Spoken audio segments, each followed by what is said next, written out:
This video was brought to you by Elbilmek, ABRP, Stormberg, Kempower and Bilkomponenter. Yo, what's up? We're getting ready for 1000 kilometer challenge with Tesla Model X.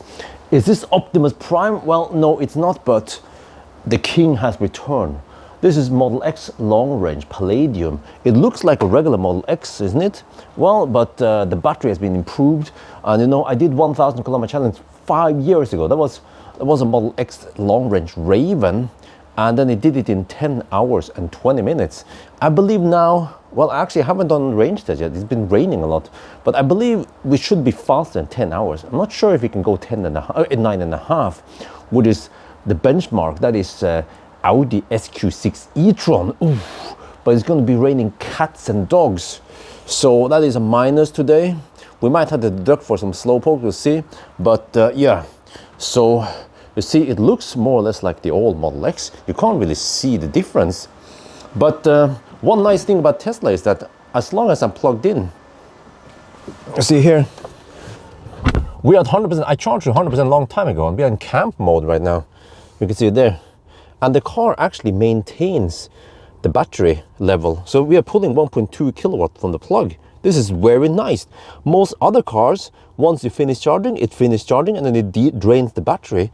But I want to have 100% as long as possible, of course, before we depart, so that we can consume as low energy as possible. We've also been keeping the car nice and warm. So we will start now in 3 minutes. Yeah, and this is Sunday night, so it's not ideal. We want to try to avoid Stau on the way back and so on. And let me show you, as usual, we have the Falcon Wing doors. Yeah, so we actually have a Cybex. Well, maybe I should go on the other side. We have, okay, that's Sirona T I've been using for Isabel for the longest time. It works great, but however, I want to have front-facing seat. So recently I started using the Sirona, the Anoris T. This is actually Anoris T2. Anoris T1 had a bigger cushion here. This is airbag. It's alien technology. So this is crazy. My 2.5-year-old daughter starts using forward-facing seat. I know there are lots of parents who go, "Oh, you're a murderer." Well, this is super safe. It's German design. Okay, whatever. So I can't be bothered to remove it. So anyway, let's get ready to leave.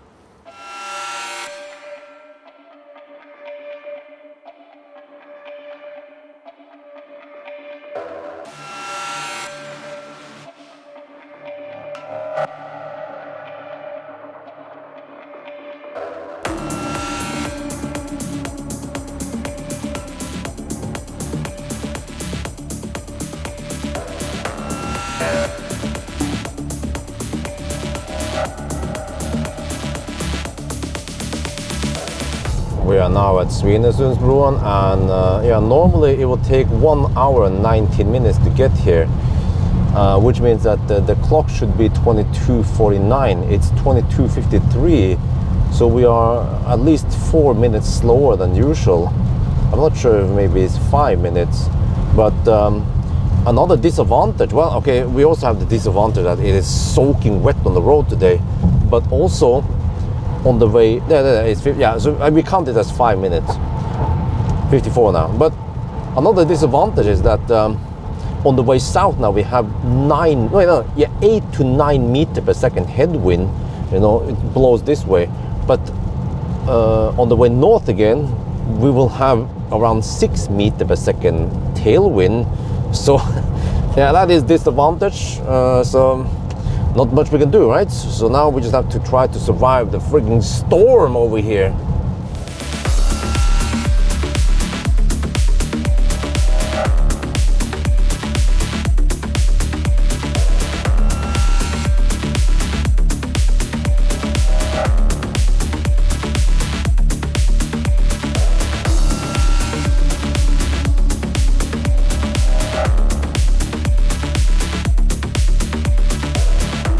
We are almost at Spekkera now, and this is a slight disadvantage again because it's not a V3, V4 supercharger, so it's just an Ioniq. So we won't be getting 250 kilowatt. It's going to be around 215 peak But I think this is still the best deal, because otherwise we would have stopped when we had 20% earlier at Hogstorp. So yeah, we are now down to 6%. Battery is nice and warm, 42, 43 degrees Celsius. Consumption is high, 297 watt-hour per kilometer, but I mean, we have 8 meter per second headwind, and we had wet roads a lot of the stretch, at least 150, 200 kilometers of stretch. So it is what it is, right? Winter is coming. But yeah, let's see now what kind of speed we get. Oh, look there. Oh, we still have 300 kilowatt power limit. Right, is the car Schnell? Let me check here. Oh, it still feels fast. Oh, okay, nice. Let's pull out now. All right, I think it's time to say we are now at speculate. But wow, it is quite windy today, but warm. 15 degrees Celsius. It's second half of October. It's supposed to be 5 degrees at night. Well, global warming for the win. So you see, it's like Optimus Prime reborn. Oh, okay, we came with 6%. Let me check now. How many kilowatt are we getting? Oh shit, only 150 kilowatt. Huh? 375. What the heck is going on here? Why are we not getting 250 kilowatt? Oh, this is not good. This is not good at all. Wait, it's slowly ramping up. Maybe I went too deep. Yeah, it's supposed to be 500 amp. Okay, I don't know what's going on, but hopefully we get faster speed. And this, but to beat the Germans. This is really strange. Okay, 165. Okay, it's ramping up now, but look at this. 42.5 degrees. It should be optimal. Oh, now it's getting. Oh, yeah, now it's going Schnell. Oh, okay, I have to find out where the heck the next stop is going to be. No, I don't need this. Take it down. Okay, so we just do this. We go supercharger. Of course, try to go for superchargers from now on. And I think I want to aim for here. Oh, look how smooth it is. Varberg. Yeah, okay, it's that's my. This is what I wanted to say. Minus 25%. It means that. Wait, huh? It means that when I have 35%, I have enough. Oh, look at that! Look at that! Oh, sorry. Now we're cooking. So it was like 1 minute of ramp up, but see here, we're taking almost 500 amp. I think at the Ioniq screen now it says 499 at the Ioniq screen. So you see. Even without having 800 volt architecture, you can still get 200 kilowatts because the voltage is nice and high, 410. Yeah, that's the charging voltage. So yeah, all good. We are now at 45%, taking only 165 kilowatt. I think it's time to leave. And I think we'll skip Varberg. We go for Himle, 3%. Nah, I think it'll be more, possibly around 5-6%, but let's go. Man, it's pouring down. 13-minute charging stop here, okay. Let's see, the battery is at 53 to 55 degrees Celsius. BMS claims 728 kilowatt power limit. Well, let's see here then, how many kilowatt do we actually get? I've set it in insane mode now. All right, slow down a bit, and then 450. Okay, I think that's legit.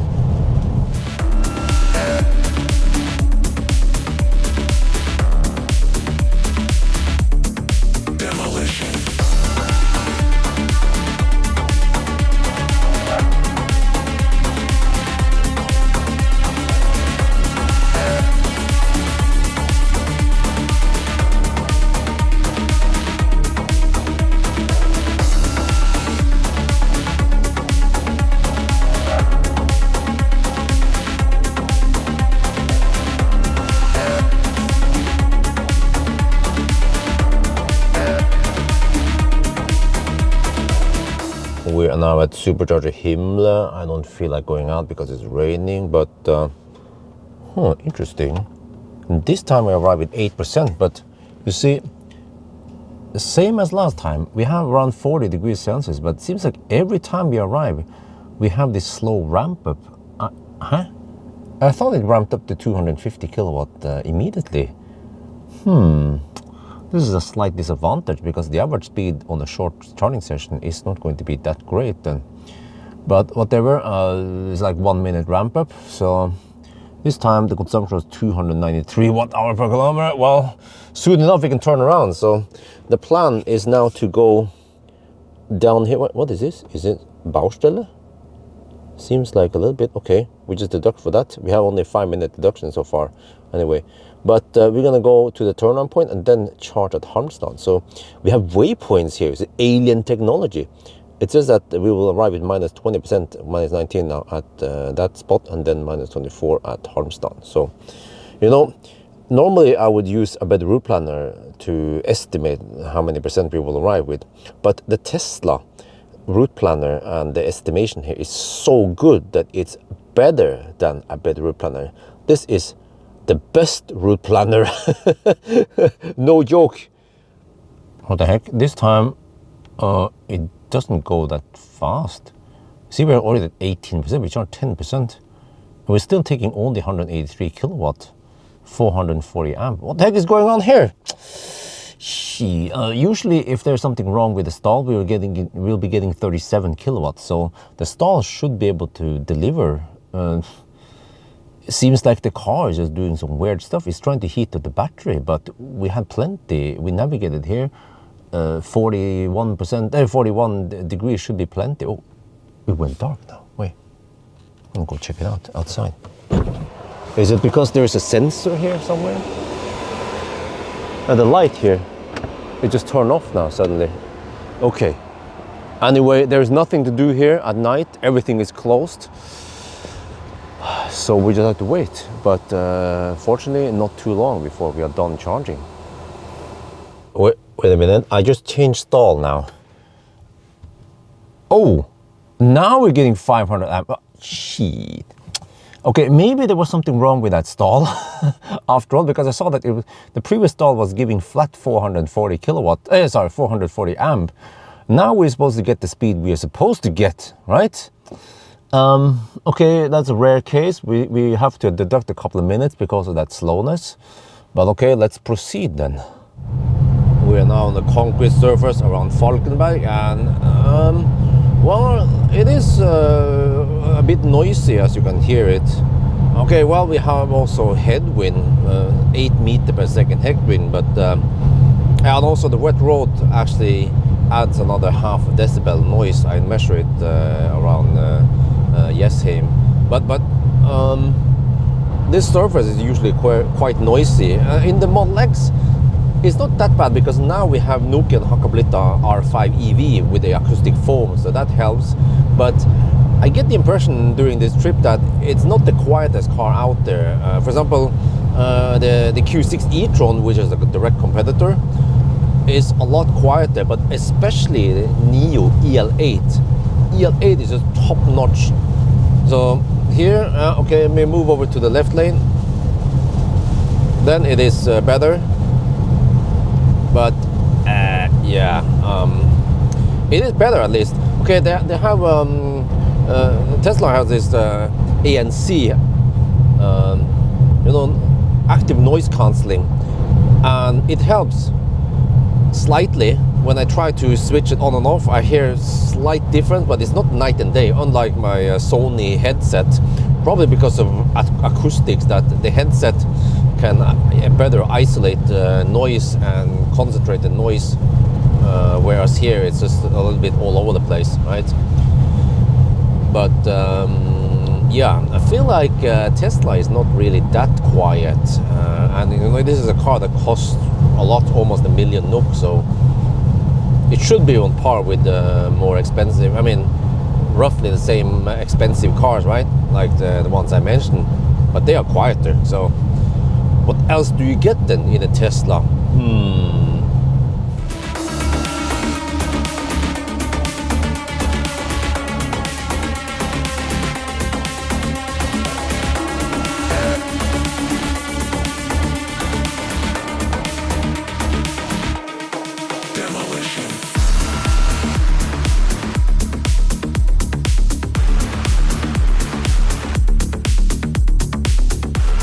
We are now at Halmstad. I'm gonna show you how smooth the Tesla experience is.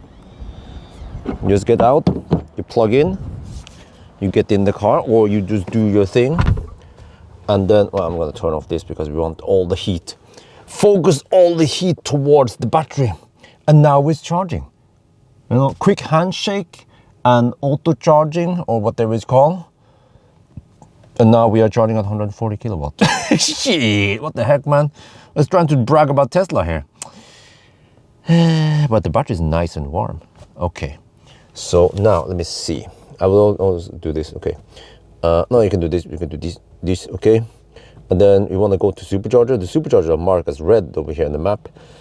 We can probably skip Varberg because that's too close.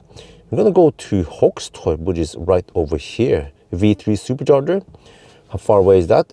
Look how fast it calculates. Wait, oh shit, that's 224 kilometers. I'm not sure if I should go that far. Maybe I need to pop into another Ioniq then. Okay, I'll figure out something. Wait, it hasn't estimated anything yet. It's still doing that slow ramp up here, look. Huh? Every time.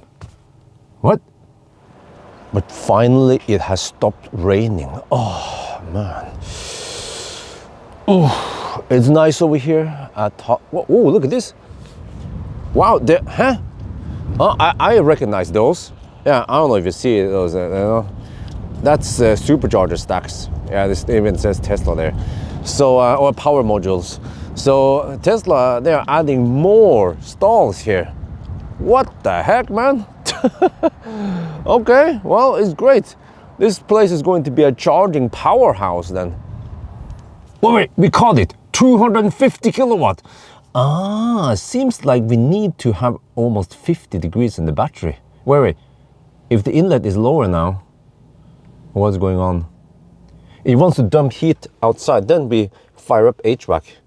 Because then we scavenge the heat into the cabin rather than letting it waste. Oh yeah, look at that, 250 kilowatt. Wait, what, did we cold gate earlier? Really? Because this is the first time we have been hammering it, yeah, in the 120 zone. So yeah, I'm gonna show something here. Okay, so if I do this, and then if the cabin lights just happen to be off, right, for example, do you turn on the cabin lights here? No, what is this? Oh, that's just the camera that I blocked. Yeah, ABC always block camera. Don't want to send any data to China or I don't know, Germany or whatever. They have the servers sending data to US. No, but how do you turn on the cabin light in the Model X? Well, the Model X has this, I don't know what you call it, the helicopter cockpit glass thing. Well, the cabin light is here if you want to turn on. Wait, I thought you're supposed to do it here. Oh, there, you see? Huh? It was always like this. You know, I used to own a Model X, Optimus Prime, Tesla Model X P90D Ludicrous. How did I live with that back then? Well, I mean, back then, Tesla Model X was the only SUV. Another thing is that there is no ambient light here. There's some light here in the footwell, which is off now for some reason. And there's no massage here. We have seat ventilation at least. Oh, we have this Model 3 style electric adjustable air vents. But other than that, I feel like we are lacking some features here. But well, at least they can maintain 250 kilowatt fairly flat. So, you know, this car or Model S and Model X, they don't have the LG batteries from Shanghai. These cars, they are manufactured in Fremont. You can also see it here if you go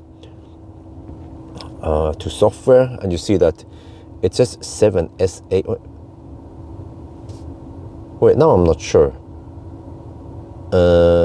Is it not from Fremont? But okay, I'm not sure what this means, but it is not LRW. You know, it's not from Shanghai. It's not from Giga Berlin. These are from US. Oh, wait. Maybe this is from Giga Texas.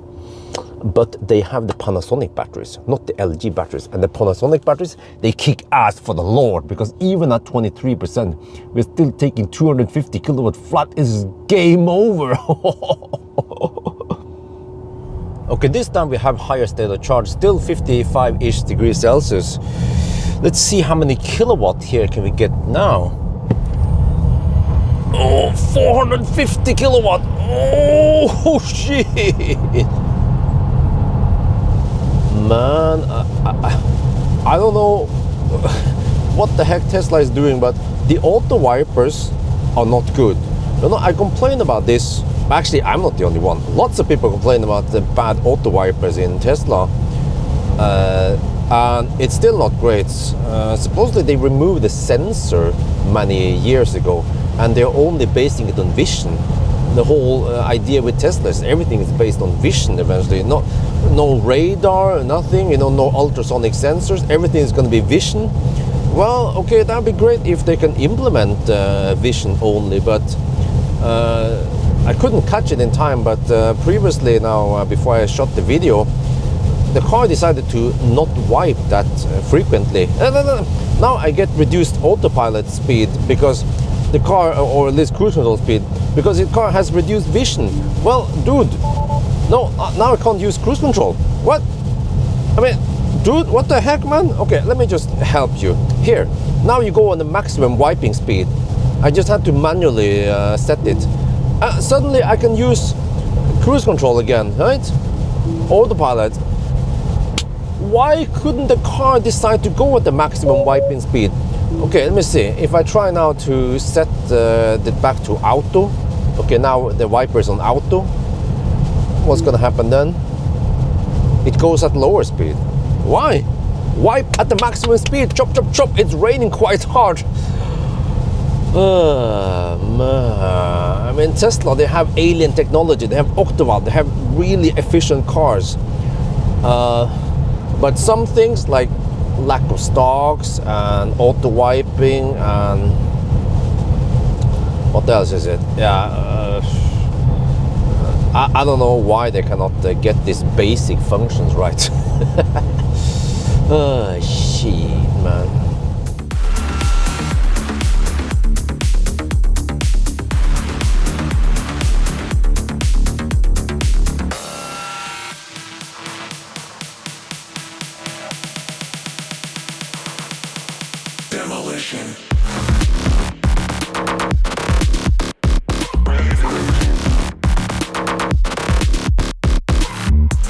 We are now at Hogstore Supercharger. We came here with 1.6% left.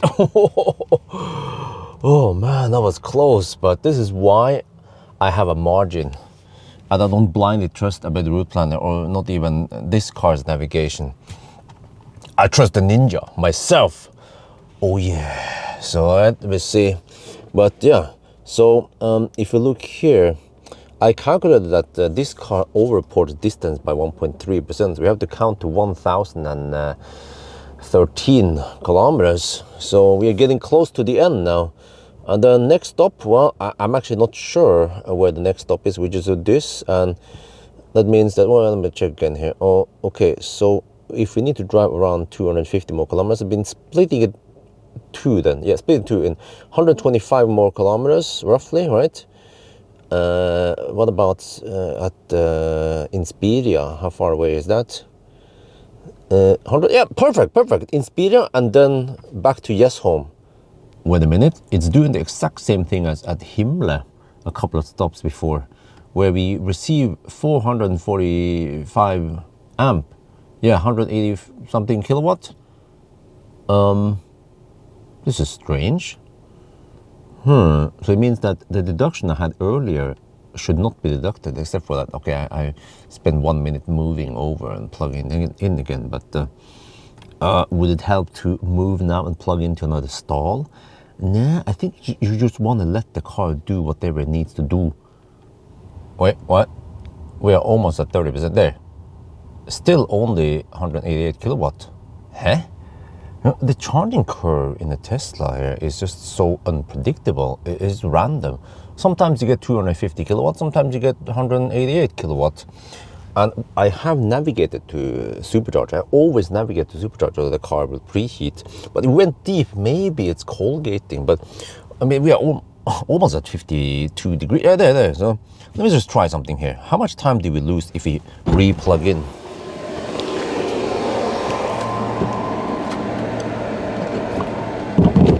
Like this. A handshake is so fast, right? Should ramp up quite quickly. Did we lose 10 seconds? Starting to charge, it says. Okay, maybe we lost more than 10 seconds. But will we suddenly get 250 kilowatt or more than 200 kilowatt now? Nope. Okay, that didn't help. Well, I didn't try another stall. Okay. Well, do I want to change the stall? Nah, I think we're almost good to go anyway. Wait, I was plugged into that stall, and then I quickly switched to this stall without moving the car. Wait, now we're getting 250. What the heck, man? It means that some of the stalls gives me 440 amps, and then some of the other stalls gives me 600 amps. Okay, I don't know what the heck happened, but that means we need to deduct more time here. This is not good, that randomly you get full speed and then randomly you don't get full speed in some of the stalls. So yeah, that means that what we deducted at Himmler was correct, and then I also had to figure out how much we have to deduct here. Alright, so you see over here the roads are completely dark, and I wanted to find the USB-C cable so I can charge one of my microphones, but then I was like, wait, where is it? Let me find the cabin lights. And normally cabin lights will be here somewhere, right? In most cars. Well, not in this Model X. It is in the back here. Well, you can't even see it when I'm panning the camera, but it's in the back there somewhere, which is quite clumsy to reach. So we're like, how do I solve this? Well, people are like, yeah, Bjørn, I like your videos, but you should use voice commands. Okay, let me try voice command then. Turn on cabin lights.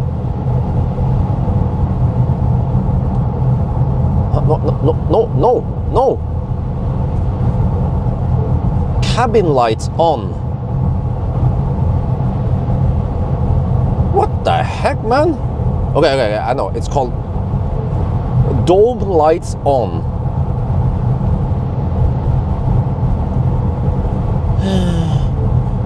Turned on dome lights. Yes! Yeah! Okay, the 5th try. Okay, well, I'm done. Turn off dome lights. No, 9! Turn off the damn dome lights.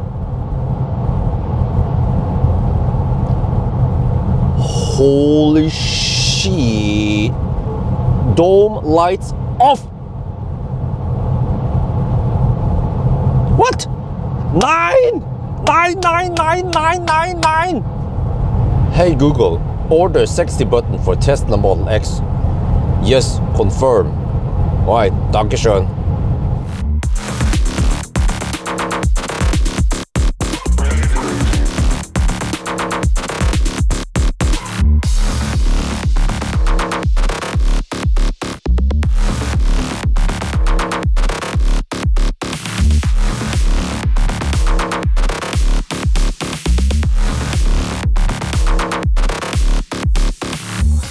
We are now at Inspiria Science Center, last charging stop.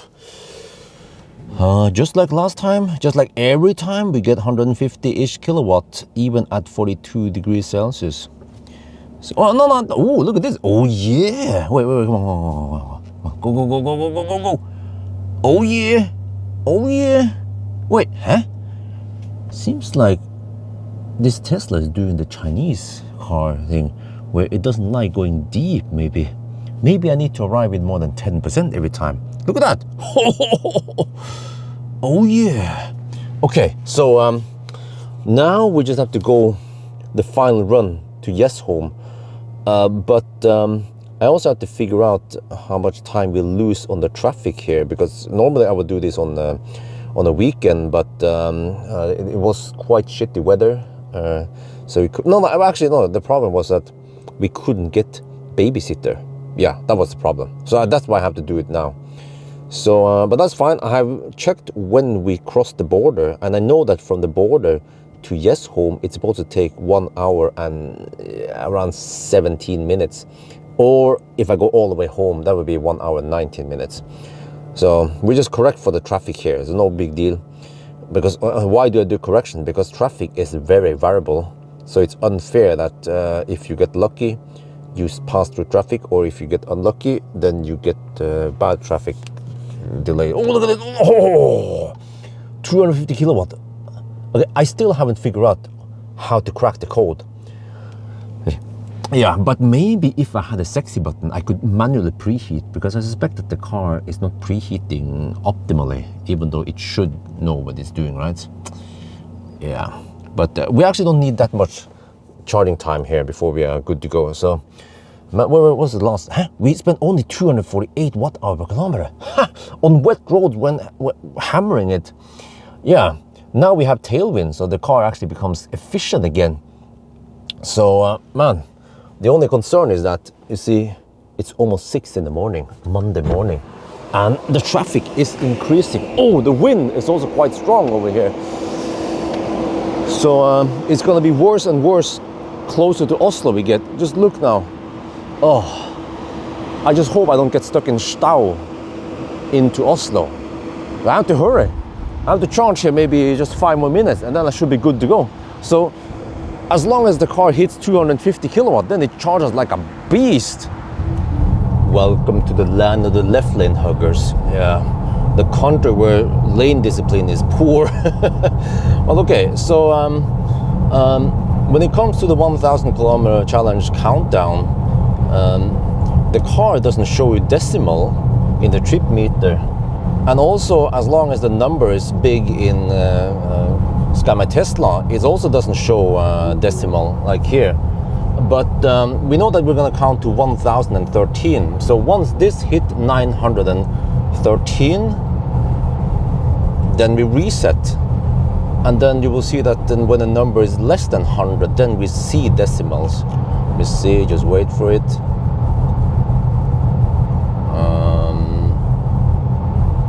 Almost. Wait, it's slower than I thought. There, okay.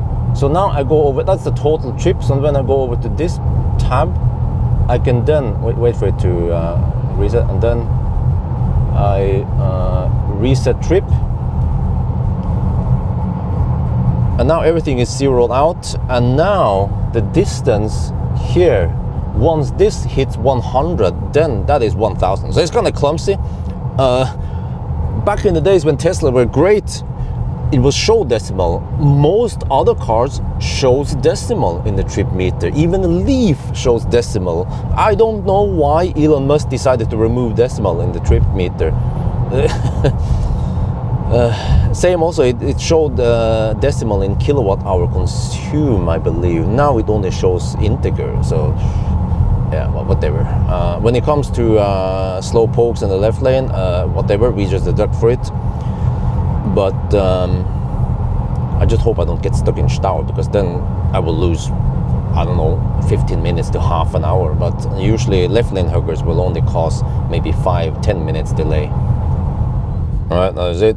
We are in the Stau, but you know what? I realized that the other road also has Stau now. Yeah, of course. This is a dual carriage motorway. Here we only have one lane in each direction. So I think actually, I checked Google. Google also claims that this is already the fastest route. So I should be home then by 7:42. But this is why we need to deduct for this, because it is so random how long this Stau happens. Interesting. You know, the rightmost lane is a bus lane. And buses are, of course, allowed to drive there, and taxis. And then previously, EVs were also allowed to drive there. But then the municipality of Oslo decided to block EVs from driving there. I don't know what the reasoning behind it is. And you see the Stau is, well, I mean, it happens because everyone wants to, all the office rats, they want to go to the office at the same time. But you can see that roughly half of the cars on the road, they are EVs.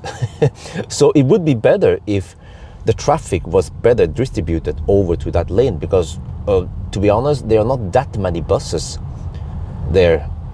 And then also taxis. So previously the traffic would flow better because you know, most EVs will be on that lane, but there are cars and trucks on that lane right now. What are they doing there? Well, they open up so that if you are 2 or more people in the car, regardless of whatever, you know, if you're fossil or EV, then you can drive there. Or if your truck and you weigh more than 7.5 tons, then you can also drive there, which is good. But you see, there are some trucks who are still stuck in the Stau. Could be foreigners who don't know about this rule, even though it says 7.5 T on the ground supposedly. Yeah, maybe those Eastern European people don't understand how to read. I'm just kidding. Okay, I'm kidding, right? But also, hydrogen cars are allowed to drive there, and they can even drive alone. I mean, they don't have to have a co-driver. So yeah, if you want to skip the Stau, you have to get a hydrogen car. I stay in the Stau instead of driving a hydrogen car. All right, let's do the countdown. Here, 9990, 9991, 9992, 9993, 9994, 9995, 996, 997, 998, 9999. Okay, let's go in the ramp here. 1000. Well, let me see. I have to go to the trip here. Time 7:35. What the heck, man? So we have to add. Okay, well, you know what? It's irrelevant because well, what was the consumption? 276 watt-hour per kilometer. Okay, but it's irrelevant because we were stuck in Stau. So we should have finished at 7 minutes past 7, and then with the deductions, which is 2 hours and 15 minutes, it becomes 9 hours and 22 minutes. So we have to round down to 9:20. Wow! It is faster than the Q6 e-tron. Okay, one last supercharging stop before we go home. I need to do the summary anyway, so yeah. Yeah, it's okay speed. This time I didn't preheat before fast charging. Oh, look at that. Holy macaroni. The wind is strong. So you see, the car felt a bit thirsty. Yes, Tesla, they are supposed to be efficient, but we have this weather, wind and wet roads. Temperature was quite high, but yeah. All right, so this is a pretty good time. I have no idea why it beat the Q6, but okay, even if you don't deduct the 188 kilowatt sessions, you know, maybe 5 minutes, up to 10 minutes less deductions, it's still going to be a 9.5 hour run versus 9:20. So I think that it boils down to that this car has a nice flat 250 kilowatt curve, and it doesn't use that much energy. Okay, we had all the odds against us today. The weather was quite bad, the wind and all that stuff, but the car still performed really well. Yeah, so that's what is important, you know. And the challenge consists of going 1,000 kilometers within 10 hours, which we did just fine. And all the other cars we have seen in the list here in the top, they can also do it within 10 hours. Okay, we didn't have to take that many charging stops. I optimized it for time. I also did this for other cars, not only Tesla. Cars that charge pretty fast at the bottom, I will charge only to around 45% and then just charge more often. But I could have charged to 70% and then take less charging stops, and I might arrive only 5 minutes later. You saw that this car tends to have a slow ramp up, so we would arrive too many of the slow ramp ups, right? So, but I mean, at the time we have set it now, and it turns out that this Model X is the second fastest SUV, because the fastest SUV is still Nio EL8. It's using battery swap. You can say it's cheating, but it is actually a publicly available feature that you can use. You know, it's not like a closed track with some secret equipment or whatever, you know. So, but this is still a really fast car, the Model X, second fastest. If you want to travel fast, you have to get a Tesla. However, when it comes to other features here, this car cost over 1 million NOK.